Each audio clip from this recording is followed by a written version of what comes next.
अस्सलामु अलैकुम वरहमतुल्लाहि वबरकातुहू।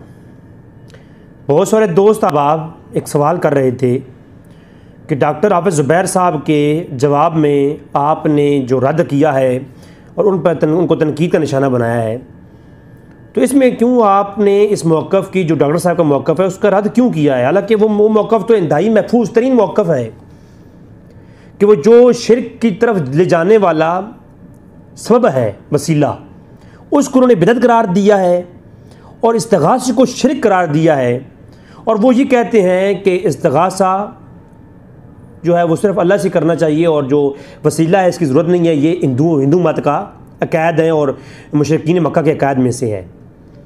तो उन्होंने इस चीज़ की बुनियाद पे जो फतवे जारी किए हैं, तो वो कहते हैं कि डॉक्टर साहब ने तो बड़ा अच्छा मौक़िफ़ दिया है जिस मौक़िफ़ में डाउट भी नहीं है गलत होने का, और तमाम मौक़िफ़ों में ज़्यादा महफूज तरीन और सबसे बेहतर मौक़िफ़ डॉक्टर साहब का है कि डायरेक्ट अल्लाह से मांगा जाए, वसीला अख्तियार नहीं करना चाहिए, इस्तिग़ासा नहीं करना चाहिए, अल्लाह से ही मांगना चाहिए।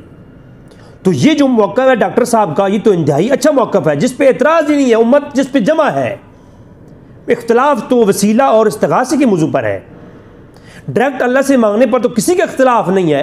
तो जो चीज़ डॉक्टर साहब ने बताई है, तो डॉक्टर साहब के इस मौक़िफ़ की आप मज़ीद तायीद करने के बजाय इसका रद्द कर रहे हैं। तो मैं इसका जवाब अर्ज़ करना चाहूँगा आज की एपिसोड में। मैंने डॉक्टर साहब के बताए हुए मौक़िफ़ की खिलाफ वर्जी नहीं की है। जो मौक़िफ़ डॉक्टर साहब ने बयान किया है कि अल्लाह से ही मांगना चाहिए और वसीला अमाल को बनाना चाहिए, इसके अलावा वसीले बनाने की ज़रूरत नहीं है, दुआ करवानी चाहिए हर किसी से, यही वसीला है, इसके अलावा बाकी वसीले नहीं बनाने चाहिए। चूँकि ये बिदअत है और सही अकीदा जो उन्होंने बताया ये है। तो डॉक्टर साहब के इस मौक़िफ़ का मैं रद्द नहीं कर रहा। मेरा जो रद्द है वो इस बात का है कि डॉक्टर साहब ने जो दीगर वसीला और इस्तिग़ासा है इसके जवाज़ के कायल लोग हैं। याद रखें, देवबंदी बरेलवी, इनके मकतबा फ़िक्र में कहीं भी ये नहीं लिखा हुआ, बड़े साफ लफ्ज़ों में कह रहा हूँ, बड़े साफ लफ्ज़ों में, कि हर दुआ जो है वो वसीले से ही मांगी जाएगी और वसीले के बगैर जो डायरेक्ट दुआ मांगी जाती है अल्लाह से वो काबिल एतमाद नहीं है, या हर दुआ में इस्तिग़ासा गैरुल्लाह से करना ही ज़रूरी है, वाजिब है। किसी ने लिखा नहीं है, सब जवाज़ की कायल है कि ये जवाज़ का है, इसको हम गलत नहीं कहेंगे। अगर कोई इसका कायल है तो उसको हम मुशरिक नहीं कहेंगे, उसको हम बिदाती नहीं कहेंगे। ये मसला के अहले सुन्नत है। अगर उम्मत में एक तबका जो इस्तिग़ासा और वसीले का कायल है गैरुल्लाह से, तो उसको हम ना मुशरिक कहेंगे ना बिदती कहेंगे, क्योंकि उम्मत के एक उलमा की फहरिस्त है इस मौजू पर। तो ये मौक़िफ़ है। डॉक्टर साहब ने देवबंदियों को बिदती कहा है क्योंकि वसीले के कायल हैं, और बरेलवियों को मुशरिक कहा है क्योंकि ये वो इस्तिग़ासे के कायल हैं। तो ये जो है, हालांकि उनका इस्तिग़ासा बिलवसीला है, जो बरेलवी हज़रात का मसलक है। इमाम अहमद रज़ा ख़ान फ़ाज़िल बरेलवी रहमहुल्लाह ने बड़े दो टोक लफ्ज़ों में जो है ना बरेलवियों का मसलक बयान किया है, सुन्नत वल जमात का मसला। उन्होंने कहा है कि मज़र खुदा और बशफ़ायत इलाही, यानी शिफ़ायत समझ करके, वसीला समझ करके इस्तिग़ासा और या जायज़ है। जो और या अल्लाह से मांगने के कायल हैं उनका मौक़िफ़ हरगिज़ ये नहीं है कि डायरेक्ट और या अल्लाह से, वो कहते हैं ये जो और या अल्लाह से मांगना है ना, ये भी मज़र खुदा हैं और अल्लाह की अता का मज़र और वसीला समझ करके हम इनसे मांग रहे हैं, ना कि इनको मुतलक वाजिबुल इमदाद समझ करके। फतवा रज़वी शरीफ में स्केल लगा दूंगा, मेरी बहस नहीं आज जो बंदियों बरेलियों की मेरी बहस नहीं है। तो अर्ज़ करने का मकसद ये बाहर शरीयत के अंदर भी और बरेलियों की जुमला किताबों के अंदर इस मसलक को, इस मज़हब को वाज़ेह किया गया है कि उनका ये मसलक है ही नहीं कि वो वाजिबुल इमदाद किसी गैरुल्लाह को समझते हैं मुतलकन,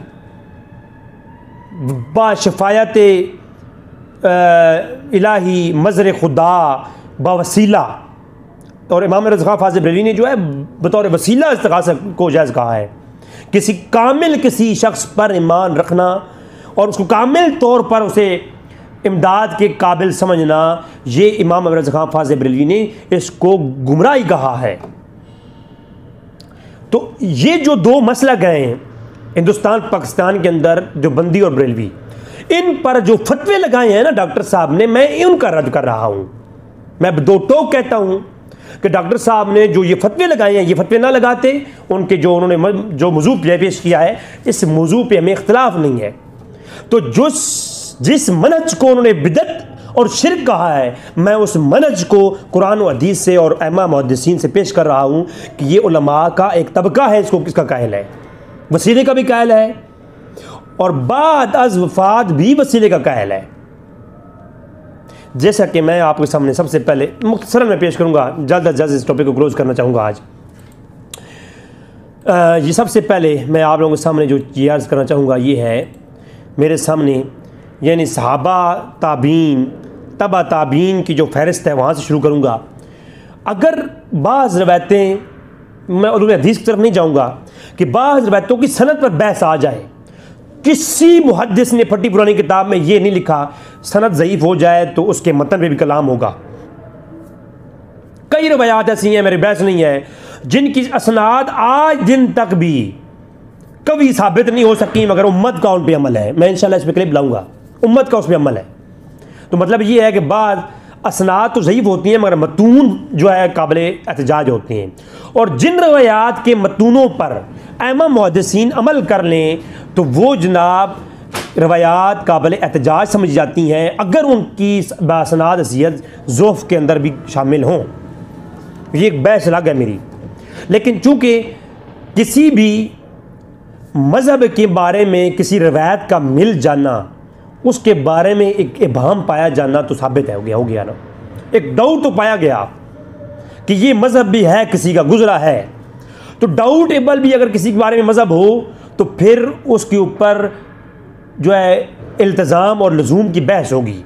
उसके बारे में डाउट एहतमाल पाया गया तो फिर फतवा बिदअत और शिरक लगाने से उलमाए फुक़हा इस पे गिरफ्त करते हैं। डॉक्टर साहब ने दर्जनों लेक्चर फुक़हा की डेफिनेशन पे बयान किया कर रखे हैं, उनको समझाने की ज़रूरत नहीं पड़ेगी। इंशाअल्लाह अगली गुफ्तगू में इसमें बताऊंगा कि फ़ुक़िंदल फुक़हा जिस चीज़ की किसी बिदत होने में, शिरक होने में, गुमराही होने में एहतमाल पाया जाए, कुफ्र होने में एहतमाल पाया जाए, फिर उसके लज़ूम और इल्तिज़ाम के दरमियान में 4 एहतमालों की बहस होती है। तो फिर वो फतवा होता है कि वो बंदा उसके ऊपर फतवा है कि नहीं है। इसी वजह से अहमद रज़ा ख़ान फाज़िल बरेलवी रहमहुल्लाह आप जो है इसमें दिल को काफिर कहने में रुकते थे, मना नहीं करते कोई कहता है तो, मगर खुद नहीं कहते थे। क्यों?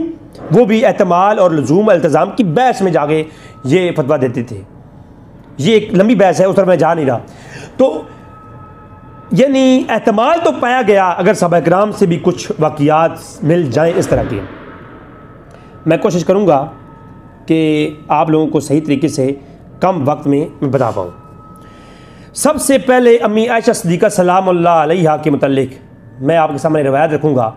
इन रवायात की मज़ीद असनादी हैसियत के ऊपर भी हम बात करेंगे, लेकिन सबसे पहले मैं ये अल-वफ़ा इमाम अब्दुर्रहमान इब्न जोज़ी 579 जिसने वफ़ात है आपका, मुहद्दिस भी हैं, मुअर्रिख़ भी हैं, इतने बड़े मुहद्दिस हैं, इतने बड़े आलिम हैं कि शेख मोहम्मद बिन अब्दुल वहाब, अब्दुल्ला बिन मोहम्मद बिन अब्दुल वहाब अन-नजदी, आपने मुख्तसर सीरत रसूल के अंदर बतौर हुज्जत अब्दुर्रहमान बिन जोज़ी को कोट किया है।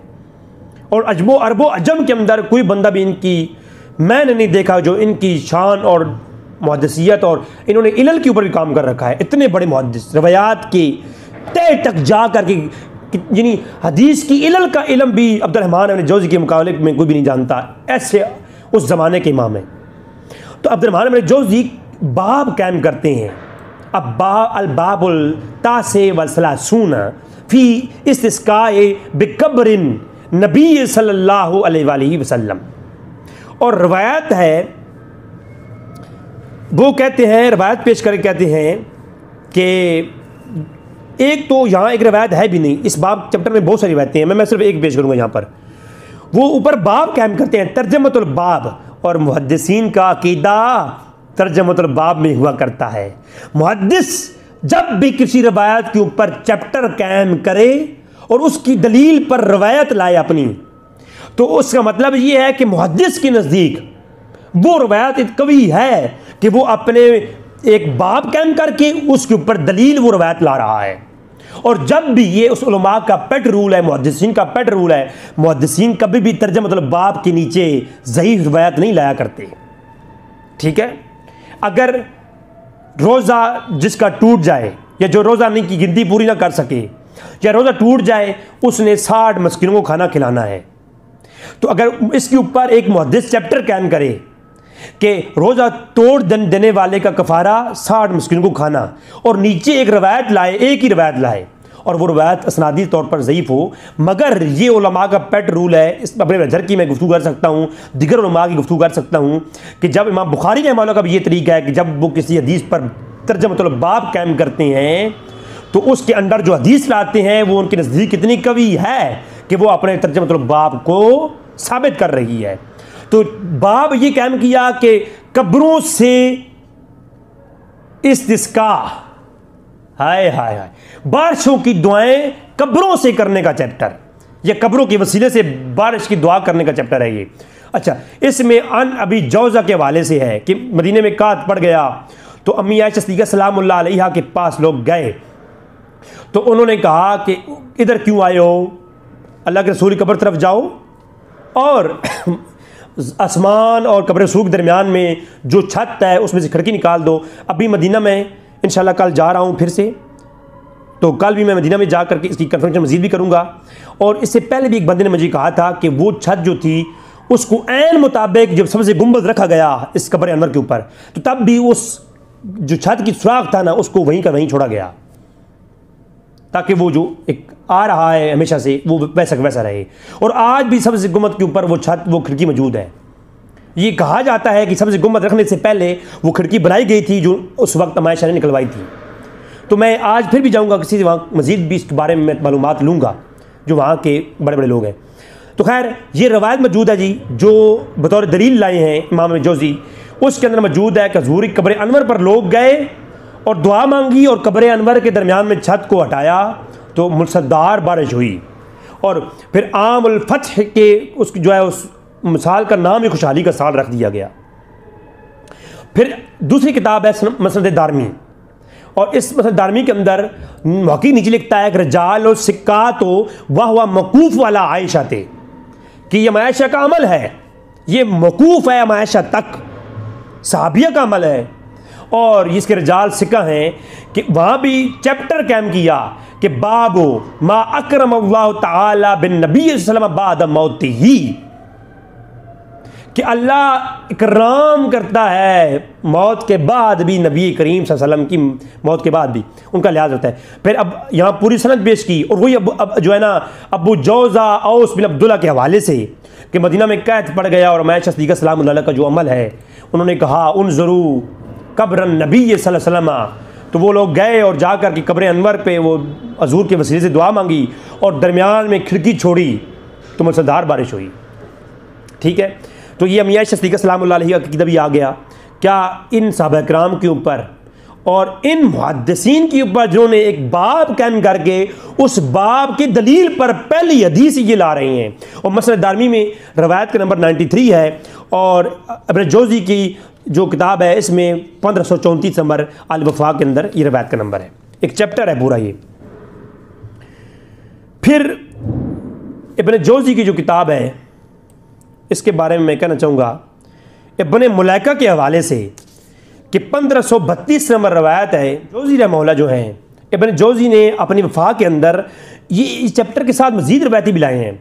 वो इब्न मुलैका कौल पेश करते हैं कि मन अहब्बा अन यकूम अल यौक़ौम व जाअ नबी फजअल कंदील लज़ी फ़ी कब्रि इंदल कब्रि अला रासी, कि लोग जाते हुज़ूर की वसीले से दुआ करते और अपने सरों को कब्र अनवर पर रख दिया करते थे। तो इब्न मुलैका के ऊपर क्या फतवा आएगा, ये अल वफ़ा के अंदर हदीस का नंबर है 1534।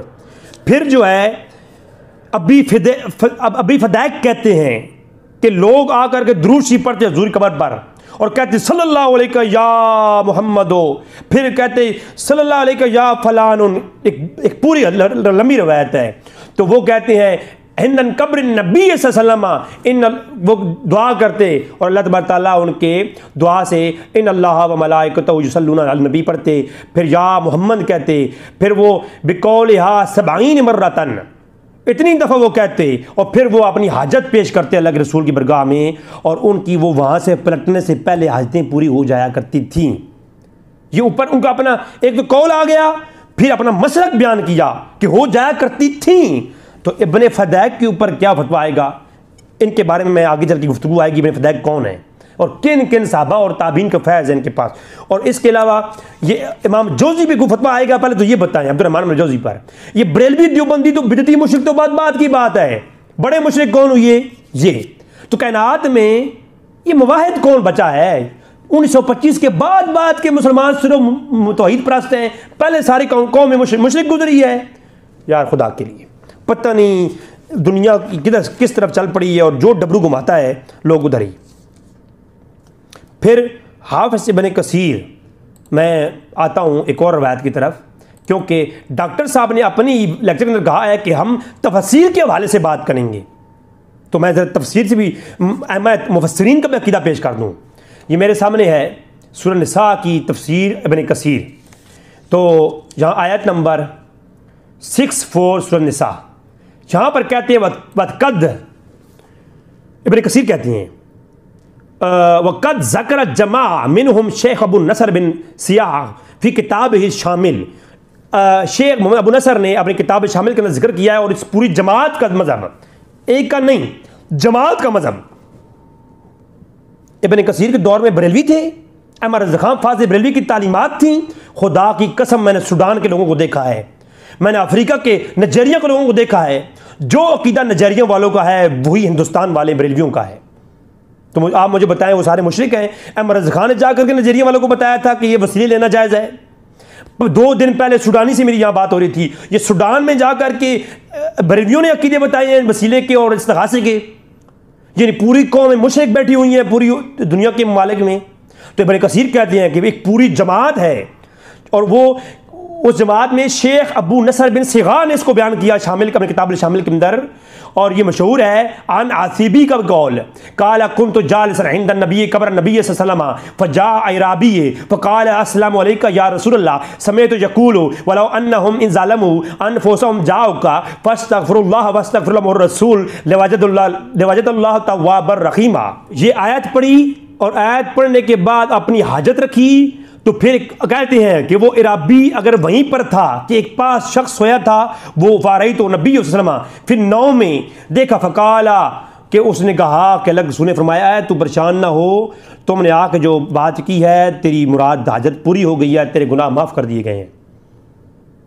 तो इसको एक जमात ने बयान किया, और एक जमात का अकीदा है। मैं कहता हूँ इब्न कसीर जिस जमात की तरफ इशारा कर रहे हैं और जिस जमात का ये मौक़िफ़ मान रहे हैं, इसका मतलब है ये मसला मुख्तलिफ ही है, यानी बाज़ का मौक़िफ़ ही है। जैसा कि खिज़र अलैहिस्सलाम को बाज़ नबी मानती हैं, बाज़ वली। असूली तौर पर वली मानने वाले काफिर हैं नबी मानने वालों के करीब, और असूली तौर पर वली मानने वाले काफिर हैं नबी मानने वालों के करीब, क्योंकि गैर नबी को वली मानने वाला काफिर और वली को गैर नबी मानने वाला काफिर। मगर हम काफिर कहते किसी को नहीं है, क्योंकि उम्मत की 2 ग्रोह इस पर इख्तलाफ रखती हैं। ये मसला मुख्तलफी है, और ला तफसीक का बिल इत्तेहादियात के असूल के तहत किसी की तफसीक और तजलील नहीं की जाएगी। डॉक्टर साहब मुंह खोल के कह रहे हैं जी देवबंदी बिदती हैं और बरेलवी मुशरिक हैं, ये बात के मुशरिक हैं। वो एक जमात जिसको इब्न कसीर कहता है कि उसने रिवायत किया है, और शेख अबू नसर ने इसको बयान किया किताब शामिल में, और इब्न कसीर उसके कौल ले भी रहे हैं। तो इब्न कसीर के बारे में क्या ख्याल है, अबू नसर के बारे में क्या ख्याल है? मिस्र के इतने बड़े आलिम, और उनकी किताब शामिल ज़रा उठा कर देखिए, उलमा ने बड़े बड़े अमल ने तारीफ़ की है। और इसके बाद अगली बात कि वो जो जमात है वो कौन है, आगे चल के वो भी आ जाएगी बात। तो मुझे बताएं, ये सहाबा किराम का अमल तफसीरों से मैंने दिखा दिया, ये अहमद तफसीरों कर रहा है, पता नहीं तो क्या ये मुशरिक हैं? मैं सिर्फ मेरा मकसद ये है क्या इन अहमद पे फतवा आएगा कि नहीं आएगा। ये नहीं कि कैद जिनके बयान कर रहे हैं, एक जमात का अकीदा तो था ना, चाहे वो 10 लोग ही हों, तो क्या इन 10 लोगों का मौक़िफ़ जो लोग आगे प्रमोट कर रहे हैं, यार शिर्क की तालीम देने वाला मुवाहिद होगा? नहीं मुवाहिद होगा।